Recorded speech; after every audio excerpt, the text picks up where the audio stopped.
안녕하세요. 매번 사연을 듣기만 하다 이렇게 글을 적어보려니까 조금 쑥스럽네요. 저는 한 번의 이혼 후 재혼에 성공한 30대 중후반 여성이랍니다. 요즘은 결혼이라는 제도에 대해서 참 다양한 의견들이 있는 것 같아요. 저처럼 결혼을 2번이나 결심하게 된 사람이 있는가 하면 아예 결혼에 부정적이신 분들도 있으시고요. 어떤 분들은 이혼을 한 후에 결혼 자체에 회의감이 생겨서 혼자 사신다고 들었어요. 사실 저는 지금도 결혼이라는 것에 마냥 긍정적이지는 않답니다. 지금이야 결혼부터 이혼까지 해보았으니 더 당당히 말할 수 있죠. 원래 이런 건 경험자가 더 잘하는 것이니까요. 저는 이혼하고 나서 제 인생에 결혼이라는 단어가 다시 끼어들 줄은 몰랐어요.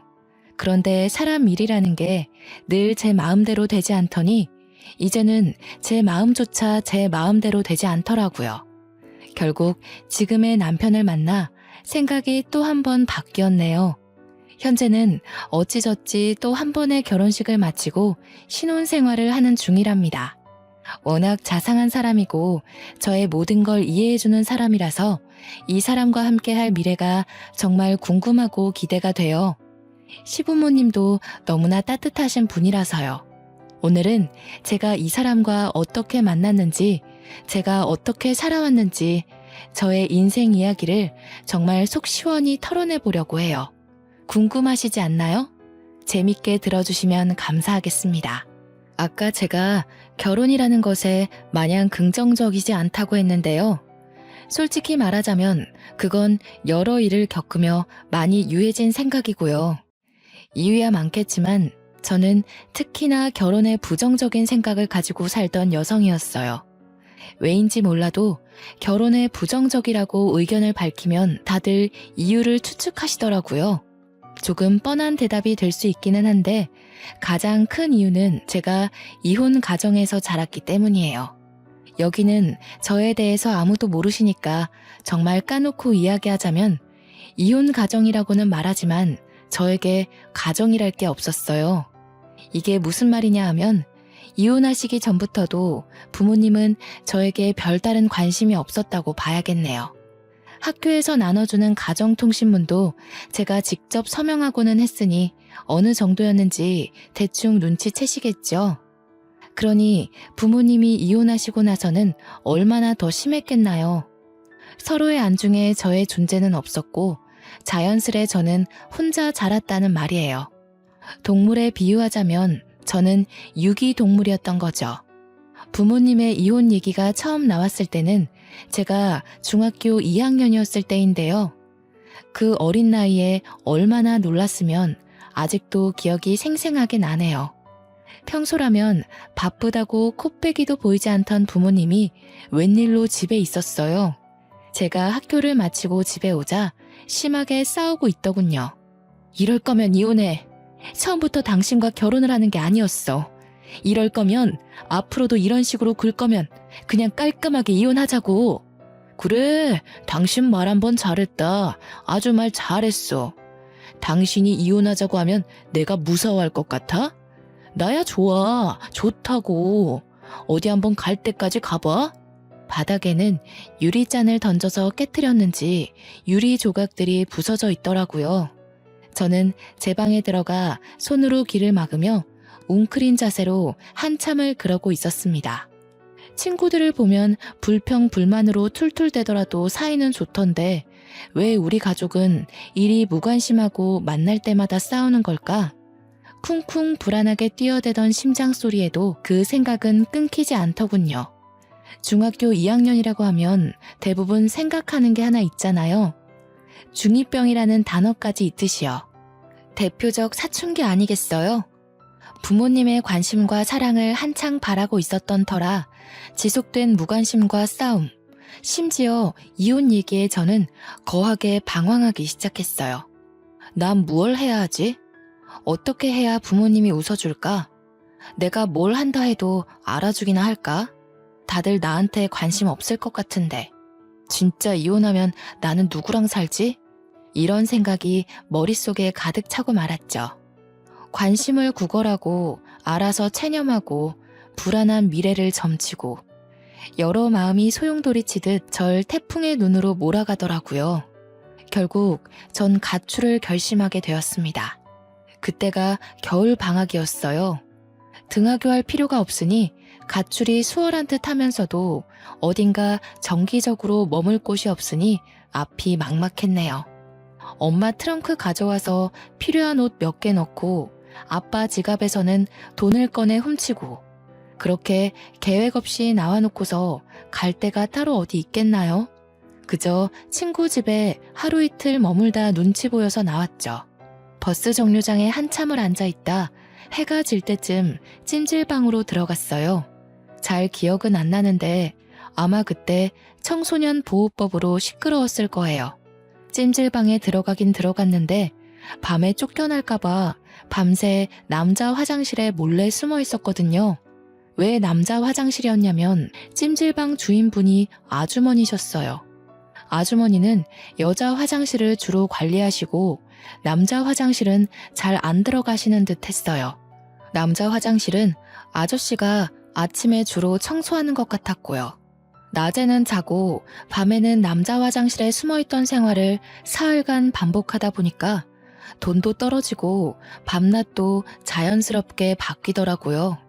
원래 밥은 점심 지나 근처 식당에 나가 먹었는데 그때가 딱 손님도 없어 괜한 눈치도 안 보이고 아침부터 낮까지 자다 일어나곤 했으니까 그 시간이 적기라 생각했어요. 식당 가서 밥 먹는 것도 한두 번이었어야 했는데 중학생 2학년이 뭘 알았겠어요. 먹고 싶으면 먹었으니 당연히 제 수중의 돈은 점점 가벼워지더라고요. 급기야 국밥 한 그릇 사 먹을 돈이 없어서 찜질방에서 파는 삶은 계란 몇 개로 하루를 버텼네요. 조금 웃긴 건 그렇게 돈이 없는 와중에도 식혜는 필수였답니다. 목이 막히니까요. 버티고 버티며 그날 밤도 똑같이 찜질방 로비에서 미리 가져다 놓은 만화책을 들고 남자 화장실에 들어가 삶은 계란을 먹고 있었어요. 식혜는 이미 다 마셔서 쌀알만 밑바닥에 깔려 있었고요. 이제 마지막 남은 삶은 계란 하나를 까서 아껴 먹겠다고 야금야금 먹다가 반쯤 오기로 절반 정도는 한 입에 삼켰는데 삼키자마자 이게 뭐지? 싶더라고요.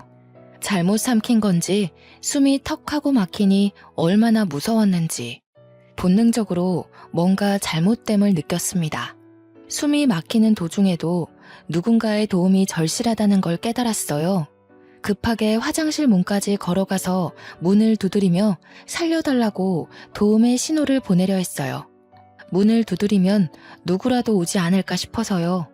문고리를 잡고서 문을 열고도 싶었는데 문고리 잡기조차 쉽지 않더라고요. 시야가 점점 흐려지고 다리에 힘이 풀리기 시작하는데 이대로 이렇게 계란 먹다 죽는 건가 싶었네요. 꺽꺽거리면서 반은 포기 상태로 어쩔 줄 모르고 몽롱해져 가는데 때마침 남자 화장실 문이 열리더니 누군가 들어오는 것 같더라고요. 얼마 안 있어 누군가 제 몸을 흔들기도 하고 세우기도 하고 풀려가는 제 눈을 들춰보기도 하고 이것저것 확인해보는 듯 했어요. 흐린 눈으로 얼핏 봤을 때는 제 아빠뻘 되는 아저씨였는데 얼굴에 핏기 하나 없는 캑캑거리는 저를 보고는 곧바로 하임 리히법을 시도하기 시작했습니다. 얘, 자면 안 돼. 눈 똑바로 떠. 눈 떠? 얘야, 정신 놓으면 안 된다. 정신 차려야 해. 몇 번의 압박 끝에 제 목에서 계란과 음식물이 튀어나오며 전 다시 숨을 쉴 수 있었어요. 숨을 고르고 있으니 때 아닌 소란에 찜질방에서 자던 사람들이 다 일어났더군요. 다들 무슨 일이냐며 웅성웅성 모여드니 찜질방 아저씨가 수습하시더라고요. 아이고 죄송합니다. 애가 잠시 우리 집에 온 조카인데 하도 찜질방에서 며칠 자보고 싶다 사정하지 뭡니까? 그래서 데려왔더니 야밤중에 뭘 잘못 먹어 숨을 잘 못 쉬더라고요. 깜짝 놀라 응급조치를 취하느라 이리 소란을 피웠네요. 이제 멀쩡하니 다시 주무세요들.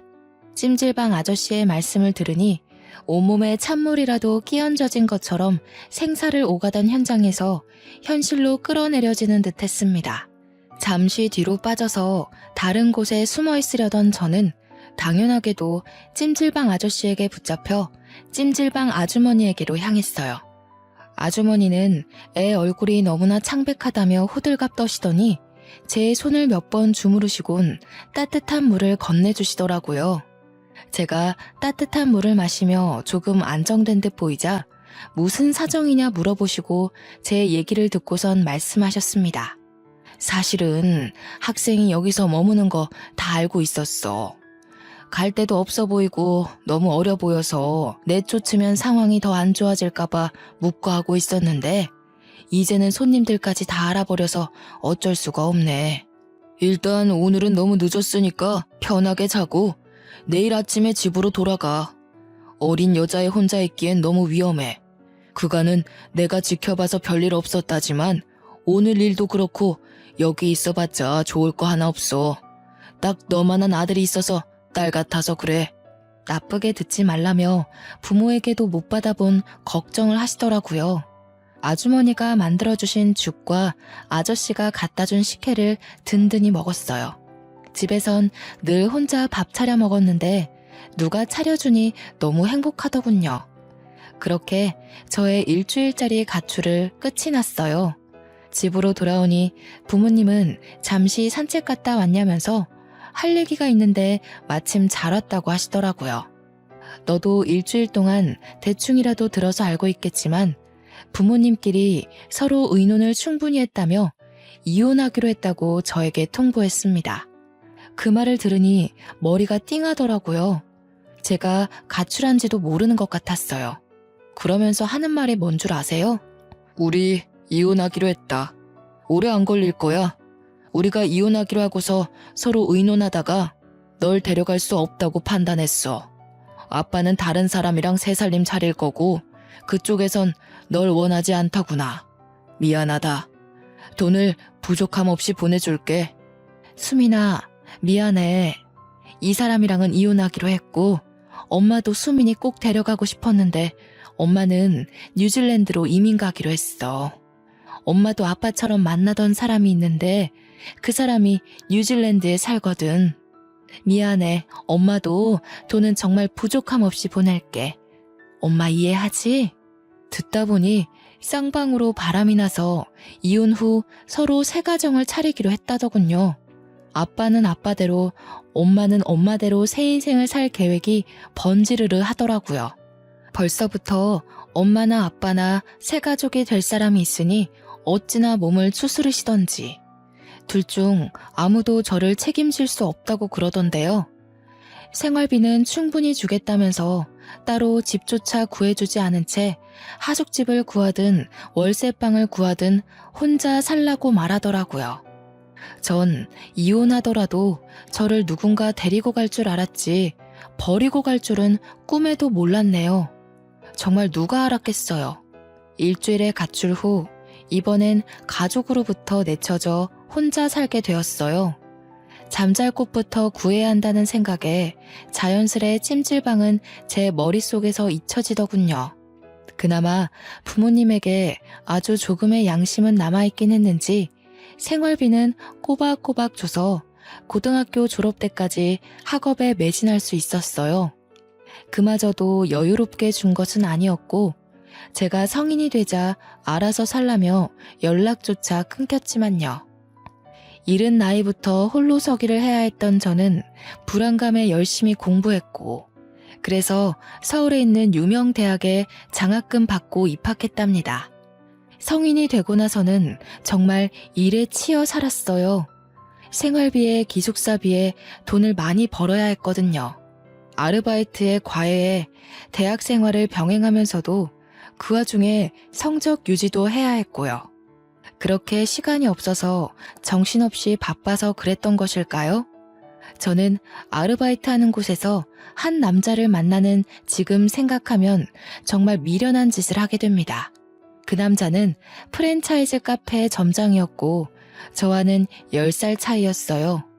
제가 아르바이트생으로 들어올 때부터 잘해주더라고요. 솔직히 별로라 생각했던 사람이라도 나에게 꾸준히 잘해주는 모습을 보면 어느새 경계심 풀고 친하게 지내게 되잖아요. 호의를 굳이 저기로 받아들이지 않으니까요. 저도 그랬습니다.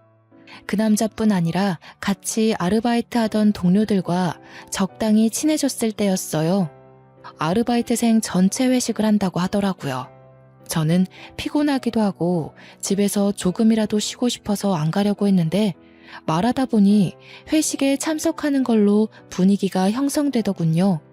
결국 참석해 1차, 2차까지 쭉 달리는데 눈 뜨고 보니 그 남자와 저 이렇게 둘만 남아 술을 마시고 있었고 저는 술에 취해 누군가에게라도 기대고 싶었는지 제 입으로 저의 인생사를 술술 다 말하고 있었어요. 그 남자는 저의 사정을 다 듣고 나자 그 후부터는 밥을 사주고 싶으니 같이 먹자며 따로 약속을 잡으려 하더니 영화 티켓을 누군가에게 받았는데 같이 보러 가지 않겠냐고 하면서 저를 작정하고 꼬시더라고요. 어릴 때부터 혼자 살아서 많이 외로운 와중에 계속 잘 대해주고 꼬시는 사람이 있으니까 제 마음은 점차 그 사람에게로 기울었어요. 지금 생각해보면 와, 진짜 왜 그랬을까 싶어요. 정말 어려서 세상 물정 모른다는 게 이런 거구나. 지금 생각하니 그렇네요. 어리고 외롭고 가족도 없어 보이니 다루기 쉬웠겠죠. 제가 대학을 졸업하자마자 그 남자는 본인 부모님을 만나러 가자고 하더라고요. 별 생각 없이 만나자 하니 만나러 갔었는데 그 남자 부모님은 그 만남을 결혼 전 인사로 알고 계시더군요. 뭐라 의견도 못 내고 청혼도 못 받고 그냥 그 남자가 이끄는 대로 끌려가 결혼을 하게 되었네요. 프로포즈도 따로 없이 번갯불에 콩 구워 먹듯 그렇게 한 결혼이라서 당연히 결혼 생활이 마음에 들 리가 없었어요. 그래도 이 남자만한 사람은 없다고 생각을 하고 있었는데 아니나 다를까 그 남자는 결혼을 하고 나자 태도가 완전히 달라지더라고요. 꼬실 때는 그렇게 간이라도 떼어줄 듯 굴더니 결혼 후에는 제 간을 떼서 먹으려 하더군요. 시댁에서는 제가 이혼 가정에서 자랐다며 원체 싫어하셨어요. 저야 허둥대더라도 아직은 어색해서 그러신 걸 거야. 나에게 익숙해지고 나에 대해 잘 알게 되면 달라지시겠지 생각하며 저를 싫어하시는 만큼 더 노력하려고 애썼어요. 처음으로 제가 이룬 가정이니 망치고 싶지 않았거든요. 시부모가 하대할수록 더 잘 보이려고 노력하는 며느리라니. 시댁 입장에서는 어찌나 우습고 만만해 보였겠어요. 유독 저에게 시집살이를 혹독하게 시키셨습니다. 시어머님은 매일 집에 찾아와 제가 만든 반찬 맛을 보시더니 하나 맛볼 때마다 저한테 그러더라고요. 아우 짜, 왜 이렇게 짜게 만들었대? 이거 만들 때 간 안 봤니? 누가 혼자 잘한 애 아니랄까봐 이렇게 티를 내네. 간을 보기야 보았는데요. 저도 그렇고 그이도 그렇고 저희는 좀 짜게 먹는 걸 좋아하더라고요. 그래서 좀 짜게 느껴지실 수 있어요. 뭐? 어디서 말대꾸야? 너희들이 좋아하니 나는 그냥 입 다물라는 거니? 아무리 짠 걸 좋아하더라도 이렇게 짜게 만들면 안 되지. 내 아들이 이런 걸 먹고 산다는 게 난 정말 믿을 수가 없다. 너 주말마다 내 집으로 와. 내가 좀 가르쳐야겠다. 시어머니의 말씀에 기껏 음식을 배우러 시댁에 가도 다른 며느리와 비교하면서 저를 늘 후려치시더라고요. 첫째 며느리는 대기업 다니면서 매일 안부 전화에 선물까지 사오던데 얘는 어떻게 된 게 살갑게 굴지를 못하니? 이제 막 대학교를 졸업해 취업 준비를 하는데 돈이 충분치 않은 건 당연한 거 아닌가요? 계속되는 시어머님의 구박에도 저는 시어머님 생신 때 제가 할 수 있는 선에서 선물을 준비해 드렸어요. 아이고, 이걸 선물이라고 사온 거니? 쟤 좀 봐라. 아무리 돈도 없고 센스도 없다지만 요즘 누가 이런 싸구려 제품 쓴다니? 어른 없이 자라서 보는 눈이 많이 떨어진다 얘. 웬만하면 이혼하고 싶지 않았기에 참으려고 노력했어요. 시간이 지나면 익숙해지면 조금씩 나아지겠지 싶었어요. 그런데 제가 참으면 참을수록 제가 참을 수 있는 한계를 시험이라도 하듯 점점 심해지더군요. 하루는 시어머님한테 전화가 왔어요. 예, 내일 김장해야 하니까 내일 아침 일찍 새벽 5시까지 집에 오렴. 할 거 많으니까 마음 든든히 먹고. 그때 한창 취업 준비하느라 토익 시험과 각종 자격증 시험 준비 중이었는데요. 한숨이 깊게 나왔지만 해봐야 할 것은 다 해봐야겠다 싶어 다음날 아침 일찍 새벽 5시에 시댁에 도착했어요. 도착하기는 도착했는데 이게 웬걸 문이 잠겨 있는 거예요. 문을 두드려도 벨을 눌러봐도 응답이 없었어요. 계속 문을 두드리면 새벽이라 누군가 무어라 할 것 같았기에 서성거리며 고민하다 일단 비밀번호를 입력해 시댁에 들어갔어요. 들어가니 배추가 얼마나 많은지 아주 그냥 널려 있더라고요. 시어머님은 여전히 전화를 안 받으시고요.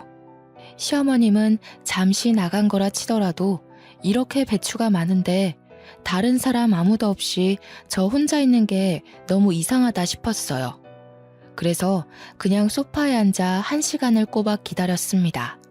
기다리면서도 이게 뭔가 싶고 안 좋은 생각이 머릿속을 스쳐 지나갔어요. 설마 그렇게까지 시어머님이 악독한 사람은 아닐 거라 믿고 싶더라고요. 그런데 안 좋은 예감은 틀리질 않더라고요. 설마 했던 것이 사람을 잡더군요. 시어머니께 전화가 와서 왜 전화했냐고 하시길래 오늘 김장하는 거 아니었냐고 오라 해서 왔는데 왜 집에 안 계시냐고 여쭈었죠. 예의 없이 새벽부터 전화하더니 시부모 여행 간 것도 모르니? 가족여행 와서 집에 없지 뭐. 나 집에 갈 때까지 네가 김장 좀 해놓으렴. 네? 어머님, 그게 무슨 말씀이세요? 저 자격증 공부하다가 시간 내서 온 건데 이러시면 어떡해요. 여행이라뇨. 그럼 저를 왜 부르셨어요? 처음부터 저 혼자 김장 다 하라고 부르신 거였어요? 어린 것이 보는 눈만 없는 줄 알았는데 눈치도 없네. 왜 불렀겠니? 늙어서 온몸이 쑤시는데 내가 다 하련? 며느리인 네가 할 수도 있는 거지. 난 여행 갔다 올 테니 김장 다 해놓아라. 갔다 와서 간 볼 거니까 대충 하기만 해봐. 정말 말도 안 되잖아요. 혼자 김장을 하라니 이런 시집살이는 듣도 보도 못했어요. 저 혼자 먹을 김치도 아니고 이 많은 걸 혼자 도대체 어떻게 해요. 그것도 직접 전화까지 해가며 불러드리더니 저런 태도라뇨. 전화를 끊고 허탈하게 앉아 밖을 바라보는데 내가 지금 여기서 뭐 하는 건가 싶었어요. 거실 창 너머로 동트며 노랗고 빨간 햇빛이 쫙 깔리는데 분하기도 하고 슬프기도 하고 눈물이 나더라고요. 한참을 밖만 바라보며 울다가 결국 이혼을 결심했습니다. 시댁에 남아 김장을 하는 대신 남편에게 전화를 걸어 이혼하자고 말했네요. 이혼하고 무슨 생각이 들었냐 하면요. 그간 살아온 제 인생에 의문을 품게 되더니 별별 생각 다 들더라고요. 이혼 별거 아니네. 부모님도 이혼하더니 나도 이혼을 했구나. 결혼은 내 인생에 없나 보다. 내 인생은 왜 이리도 외롭고 힘들지? 그렇게 혼자 감정에 매몰될 뻔했지만 구사일생이라고 할까요? 면접을 봤었던 한 회사에 합격해 입사하게 되었어요. 자격증 취득 전에 넣었고 꽤 규모가 큰 중견 기업이라 큰 기대를 하지는 않았는데요. 예상치 못한 합격이라 그런지 마음이 술렁거리는 상황에도 기쁘긴 하더라고요. 그 이후부터는 온 신경을 쏟아붓고 매달릴 곳이 회사 하나뿐이라 정말 처절하게 매달렸던 기억뿐이네요. 일이 없으면 더 달라고 더 배우겠다고 신입 때부터 그러고 다녔어요. 그러다 보니 어느 순간 야망이 가득한 신입이라는 별명도 생기더라고요. 워낙 열정적으로 배우며 회사의 모든 시간을 바쳐서 그런지 회사 사람들과의 관계도 무난했네요. 입사하면서부터 시간이 참 정신없이 지나갔는데 그렇게 바쁜 게 오히려 저에게 필요했어요. 실제로 도움이 되더군요. 집에만 오면 바로 골아떨어져 따로 생각할 시간이 없었으니까요. 그런데요, 잊어버리는 게, 피해버리는 게 모든 걸 해소하는 건 아니잖아요. 너무 감정을 억누르며 일만 하고 살아왔던 탓일까요? 적어도 일은 내가 하는 만큼 돌아온다고 생각했는데 저의 개인 시간마저 빼가며 열심히 일했던 것이 3번의 승진 누락으로 돌아오더군요. 처음 한두 번 정도야 당황스러웠지만 그럴 수 있지 하고 넘어갈 수 있었어요. 3번을 승진해서 누락시키니까 제가 일을 못하는 편도 아니고 너무 황당하더라고요. 승진 누락 결과를 출장지인 제주도에서 확인했었는데 마냥 기다리다가 회사로 돌아가서 물어보기엔 열불이 나더군요. 마침 같이 출장 왔던 부장님이 옆에 계셔서 바로 여쭤보니 하시는 말이 나야 뭐 수미 씨가 워낙 일을 잘하니 승진 때마다 수미 씨를 밀어줬지. 근데 임원들 생각은 그게 아닌가 보더라고. 너무 예민하게 받아들이진 말고 수미 씨가 아무래도 이혼도 했었고 딱히 책임질 가족이 있는 게 아니잖아. 임원진들은 워낙에 또 보수적이니까 가정이 있는 남자를 밀어주려 하더라. 부장님 말씀을 듣는데 한마디 한마디가 속이 쓰리더라고요. 부장님은 본인이 힘이 없어 미안하다며 위로를 해주시려 했는데 딱히 위로가 되지는 않았어요. 이혼해서 또는 책임질 가족이 없어서 이런 개인적인 이유로 저의 발목을 잡았던 일이 이번 한 번만 있는 건 아니었거든요. 학창 시절에는 부모님의 이혼이 저에게 큰 걸림돌로 작용했어요. 지금이야 이혼이 흔해졌다지만 제가 학교에 다닐 때까지만 해도 아니었던 터라 부모님이 이혼했다 하면 선생님들부터가 편견에 가득한 시선으로 저를 바라보곤 했어요. 시험에서 성적이 조금이라도 안 좋게 나오면 쟤도 그렇게 노력하더니 이혼 가정이 내는 어쩔 수 없네 라는 식으로요. 시간이 지나 극복했다고 생각했는데 직장 생활에서조차 되풀이되다니. 심지어 학창 시절 땐 시선뿐이었지 이건 뭐 여자라서 책임질 가족이 없어서 이혼해서라니. 저는 저를 책임지고 있는데요. 정말 무슨 상관이죠? 도대체 언제가 되어야 이런 차별적인 것에서 벗어날 수 있을까 싶었네요. 일하던 중이라 제대로 감정을 풀지도 못한 채 출장을 끝내고 제주도에서 집으로 돌아오는 날이었어요. 김포공항에서부터 운전을 하며 집으로 가는데 찜질방 간판이 보이더라고요. 내일 주말이겠다.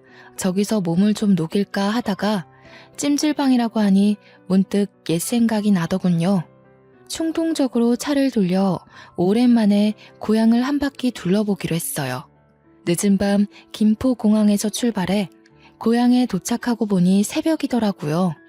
배는 고프고 잠은 오고 일단 뭐라도 좀 먹고 싶어서 문연 음식점을 찾아보는데 근처에 햄버거 집이 하나 있더군요.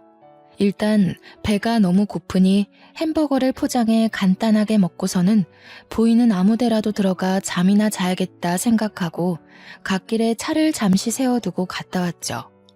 봉투를 달랑이며 차를 향해 걷는데 처음엔 꿈꾸는 줄 알았어요. 분명 제가 햄버거를 사러 갈 때까지만 해도 차 하나 없는 텅텅 빈 도로에 사람 한 명 없었거든요. 근데 제가 햄버거를 포장하고 나오자 저 멀리 횡단보도에 뭔가 보이는 거예요. 원래 있었나? 내가 못 본 건가? 아니면 내가 귀신에 홀렸나? 하고 일단 차에다 햄버거를 놓고선 천천히 다가가는데 가까이 다가가면 다가갈수록 사람의 형상인 게 느껴졌어요.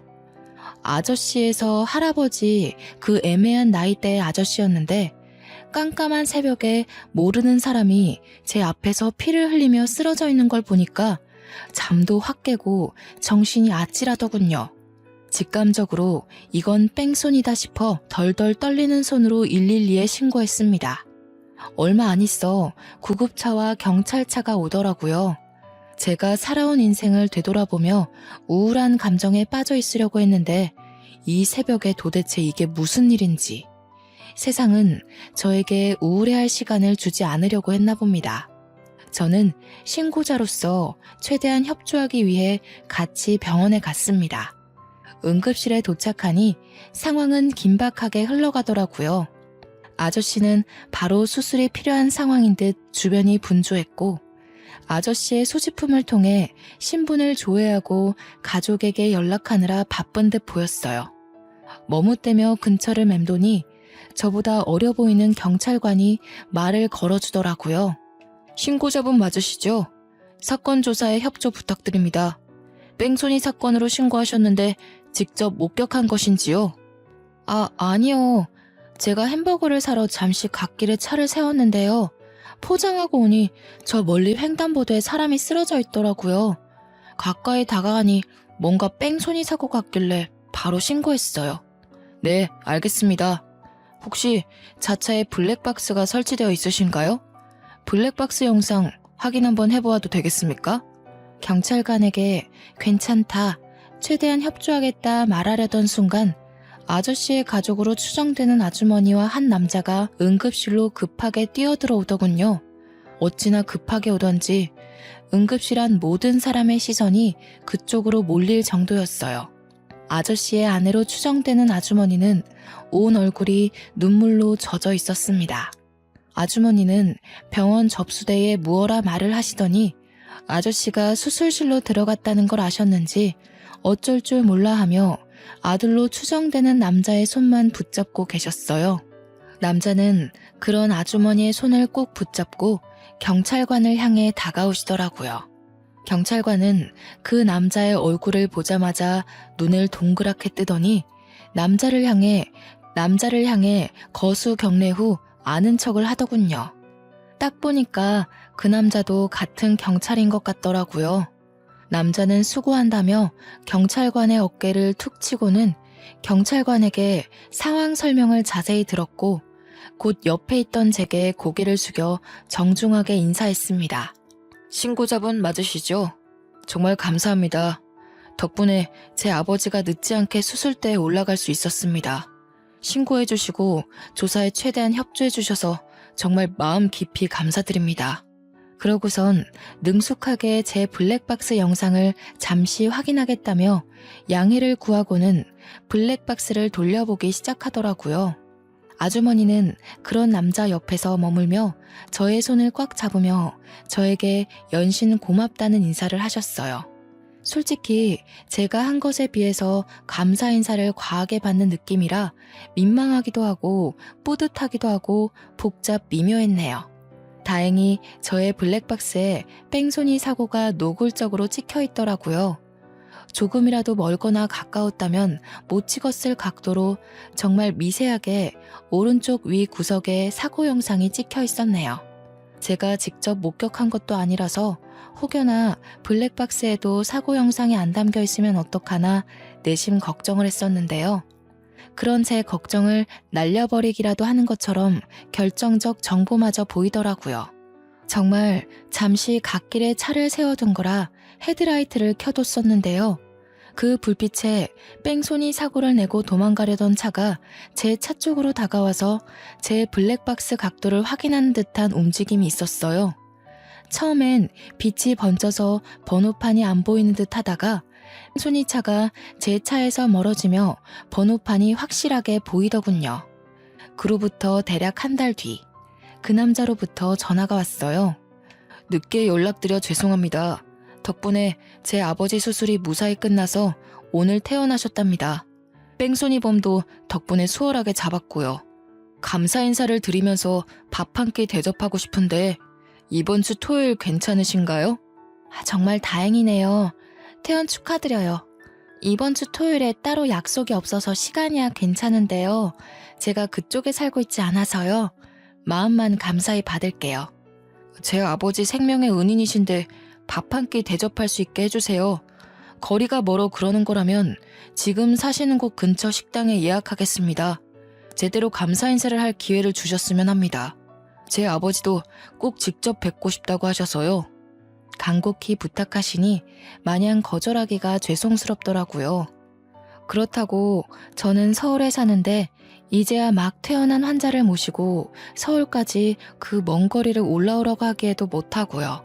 결국 서울과 제 고향 그 중간쯤에 위치한 한정식 식당에서 만나 뵙기로 했네요. 그렇게 토요일 식당에 도착하니 먼저 와 계시더라고요. 문을 열고 예약한 방으로 들어갔는데 아저씨와 아주머니가 저를 보자마자 벌떡 일어나시더니 제 양손을 붙잡으시며 감사 인사를 하셨어요. 아니, 제가 한낮에 이렇게까지 감사 인사를 받은 건 처음이라 몰랐는데 이게 생각보다 쑥스러운 일이었어요. 손을 내저으며 아니에요, 다행이에요 하며 자리에 앉는데요. 그때 그 응급실에서는 이런 생각할 여유가 없어 몰랐는데 왜인지 모르게 아저씨와 아주머니가 어디선가 뵌 것 같은 낯선 기분이 들더라고요. 내 착각인가 싶어 일단 밥을 먹으며 대화를 이어갔어요. 맛있더라고요. 여러 얘기를 하던 중 아저씨와 아주머니가 찜질방을 운영하셨다는 말에 순간 하고 예전 가출했었을 때의 기억이 머릿속을 스쳐 지나가더군요. 정말 혹시나 하고서 여쭤보았어요. 예전에 찜질방을 운영하셨다고 하셨잖아요. 그거 그 동네에서 하셨던 건가요? 저 정말 혹시나 싶어 여쭈는 건데 혹시 예전에 한 학생을 구하신 적 있지 않나요? 응? 그렇지요. 그 찜질방 터가 희한했는지 이이가 몇 번 그랬던 적이 있네요. 근데 그건 왜 물어보시나요? 저의 뜬금없는 질문에 잠시 저를 빤히 바라보며 생각에 잠기셨던 아저씨가 문득 그러고 보니 걔 중에 제일 기억나는 여학생이 있었다고 말을 먼저 꺼내시더라고요. 정말 어린 학생이었는데 가출이라도 했는지 며칠 동안 찜질방에 머물더군요. 불량 청소년 같아 보이지는 않고 질에 찔렸는지 밤마다 남자 화장실에 숨어 있어서 더 눈길이 갔죠. 걱정되는 마음에 하루는 얘기 좀 해보려고 남자 화장실에 들어갔는데 숨이 막히는지 컥컥거리면서 창백하게 질려있더라고요. 아, 그 학생 머물 거면 당당히 좀 머물지. 그마저도 못하고 맨날 밤새 숨어 있어서 어찌나 마음이 짠하던지요. 이이가 때마침 화장실에 안 찾아 들어갔으면 정말 큰일 날 뻔했어요. 그 학생이 컸으면 딱 지금 아가씨 같았겠네요. 어린 학생이 죽을 것 같아 일단 살리고 봤다고 그리 말씀하시며 웃으시는 아저씨와 아주머니의 모습을 보는데 예전에 죽을 내주시던 아주머니의 모습과 식혜를 건네주시던 아저씨의 모습과 겹쳐 보이며 확신이 딱 들더군요. 예상치도 못한 만남에 저는 너무나도 놀라 몇 초간 말을 못하다가 비명을 지르듯 소리치며 말했어요. 그 학생이 바로 저예요. 세상에, 말도 안 돼요. 저 진작에 찾아가 감사 인사를 꼭 드리고 싶었는데 찜질방이 없어져서 감사 인사를 드리고 싶어도 드릴 수가 없었어요. 그런데 이런 우연으로 만나게 되다니요. 세상에. 아니, 저만 신기한 건 아니죠? 진짜 너무너무 신기하지 않나요? 모든 게 우연으로 맞아떨어진 거잖아요. 아저씨가 제 목숨을 구해준 것부터 제가 아저씨를 구해주게 된 것까지요. 심지어 이렇게 만나게 된 것도 포함해서요. 흔치 않은 인연에 어안이 벙벙해지더라고요. 현실감이 없어도 너무 없게 느껴졌지만 이 기회가 아니면 영영 감사 인사를 할 기회가 없을 것 같아 재빠르게 말했어요. 그때 정말 감사했어요. 제가 그때 많이 힘들기도 했고 방황도 많이 했는데요. 목숨도 구해주시고 직접 죽도 만들어주셔서 그게 얼마나 큰 힘이 되고 감사하던지요. 평생 감사 인사를 못 전할 것 같아 늘 마음 한구석이 좋지 않았는데 이리 감사 인사를 전할 수 있어 너무나도 감사하네요.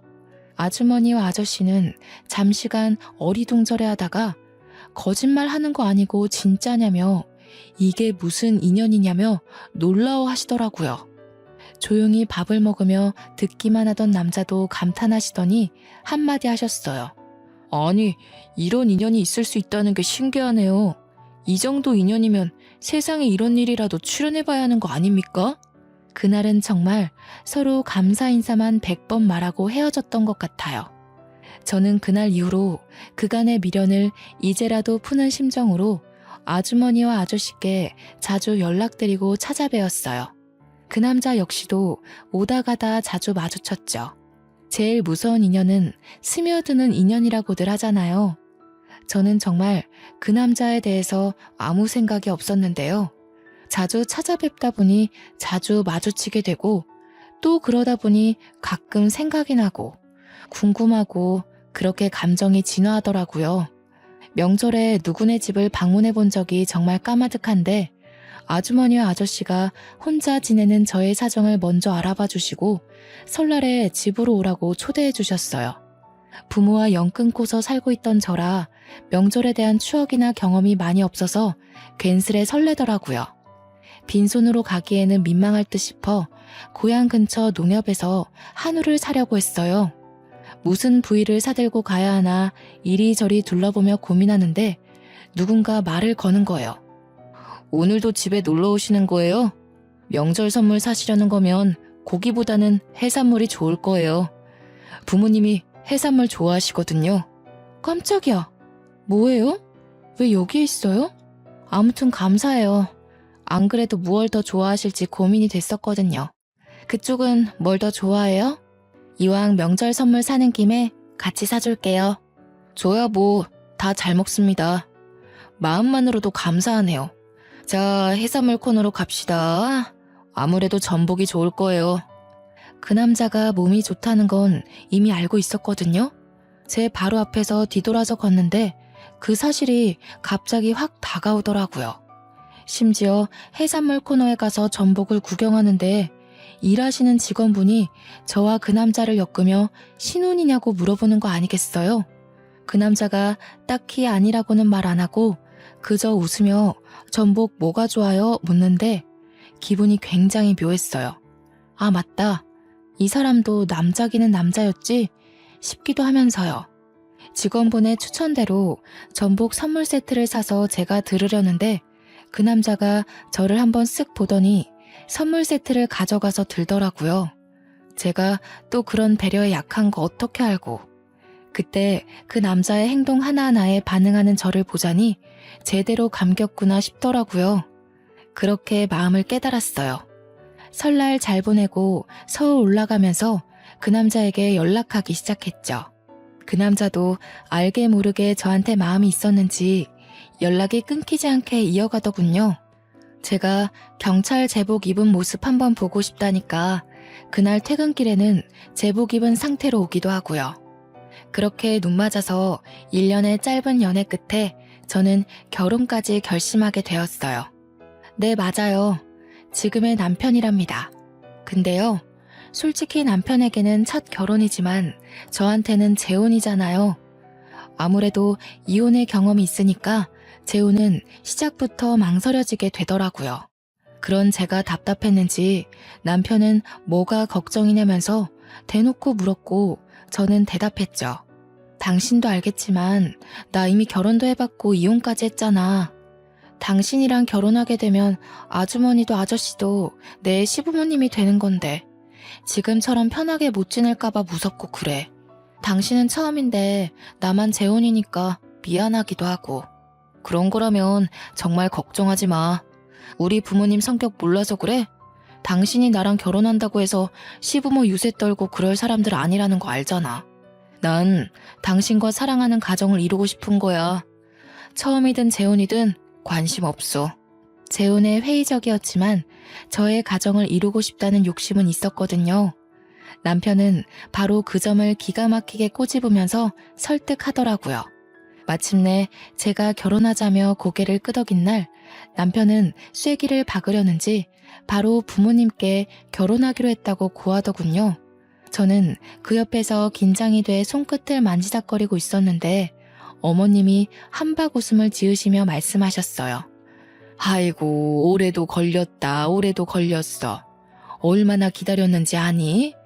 우리 남편 차가운 길바닥에 외롭게 죽을 뻔했는데 그거 발견하고 구해준 넌 우리 집안의 귀인이야. 어디서 이렇게 착하고 선한 아이가 굴러왔는지 우리 모자란 아들과 결혼까지 해준다니 난 더없이 행복하구나. 어머님과 아버님은 혼수랑 집도 전혀 걱정하지 말라고 큰 소리 떵떵 치시더라고요. 우리 집에 귀인이 들어오는데 그것 하나 못 해주겠냐면서요. 사공의 목표가 하나고 모두가 열정적이니 배는 순항하더니 그 자리에서 결혼식 날짜까지 바로 정했답니다. 다만 결혼식 날짜가 다가올수록 이혼한 제 친정 부모가 마음에 걸리기 시작했어요. 결혼식 혼주석에 불러야 하는 건지 고민이 돼서 예비 시부모님께 먼저 상의하니까 제 마음 편할 대로 결정하라 하시며 한마디 하셨어요. 내가 이 결혼에 원하는 건 딱 하나야. 바로 네가 우리 집에 시집와서 행복해지는 것이란다. 예비 며느리로 무언가 하려고 노력하지 않아도 돼. 넌 이미 우리 가족의 은인이지 않니? 너의 부모님도 그래. 모든 건 너의 마음이 향하는 대로 하렴. 대신 네가 결혼식을 올리며 행복해지는 방향이었으면 좋겠다. 저는 솔직히 부모 같지도 않은 인간들에게 저의 근황조차 알리고 싶지 않아서 결혼식 초대조차 원하지 않는다고 사실상 이미 연을 끊어버린 관계라고 설명했습니다. 예비 시부모님은 제가 고민한 것이 허무하리만치 쉽게 수긍하며 이해해 주시더라고요. 제 결혼식 혼주석에는 남편의 고모랑 고모부가 감사하게도 앉아주셨어요. 저는 이렇게 시부모님의 사랑을 듬뿍 받으며 결혼식을 올렸고 신혼집도 시댁과 걸어서 10분도 안 걸리는 집으로 구했어요. 신혼집으로 이사 오며 이직도 같이 알아보다가 좋은 기회를 잡게 되었어요. 전 회사에 비해 꿀리는 회사도 아닌데 직급도 하나 올리고 연봉도 꽤 받으며 행복한 이직까지 성공했네요. 지금의 시부모님은 정말 저를 사랑하고 아껴주시는 게 느껴져요. 이혼하기 전에 저였다면 미쳤다고 시댁과 그리 가까이 사느냐 했을 텐데요. 제가 자발적으로 신혼집을 시댁과 가까이 구한 건 아무래도 이유가 있겠죠. 어머님은 매일 제가 좋아하는 반찬을 하나씩 만드셔서 신혼집에다 갖다 주셔요. 아버님은 식혜를 새로 만들 때마다 갖다 주시고요. 두 분이서 나란히 우리 부부의 냉장고를 열심히 채워주십니다. 친부모에게 효도하고 지내면 복이 들어온다던데 저에게 해당되는 말은 아니었나 봐요. 생각해보면 저는 그 말과는 반대로 친부모와의 관계를 끊어내고 나서야 다음 모든 것이 잘 풀리기 시작한 것 같거든요. 처음 찜질방 사장님 부부를 만났을 때만 생각해도 그래요. 그때 친부모와 함께 멀쩡하게 잘 살았으면 만날 일이 없지 않았을까요? 결과론적인 생각일 수도 있지만 그때 친부모가 저를 방치하지 않고 각자의 삶을 택하지 않았더라면 저는 가출을 결심하지 않았을 거라 생각하거든요. 그렇지만 결론적으로 친부모는 저를 방치했고 각자의 삶을 택함으로써 제가 가출을 결심했고 그 덕분에 이런 인연을 만나게 되었다는 것이 정말 신기해요. 계란에 숨 막혀 어쩔 줄 몰랐던 저의 목숨을 살려준 아저씨의 은혜를 제가 죽기 전에 갚을 수나 있을까 생각하곤 했는데 10몇 년이 지나고 나서 뒤늦게 조금이나마 은혜를 갚을 수 있을지 누가 알았겠어요. 지금까지 제가 겪어온 과정과 인생을 보면 처음에는 좋고 싫었던 것들이 어느 순간 반대되어 있는 걸 많이 겪었거든요. 인생사 어떻게 될지 모른다는 말이 이런 뜻이었구나 싶기도 하더라고요. 저 이제는요, 과거는 과거인 채로 두려고 해요. 사회도 그렇게 생각할까 싶기도 하지만 이젠 신경 안 쓰려고요. 지난 날은 지난 날로 겪었던 힘듦은 뒤로 한 채 현재의 삶에 더 집중하기로 했어요. 앞으로 남편과 걸어갈 길이 멀다는 걸 이제는 알게 되었거든요.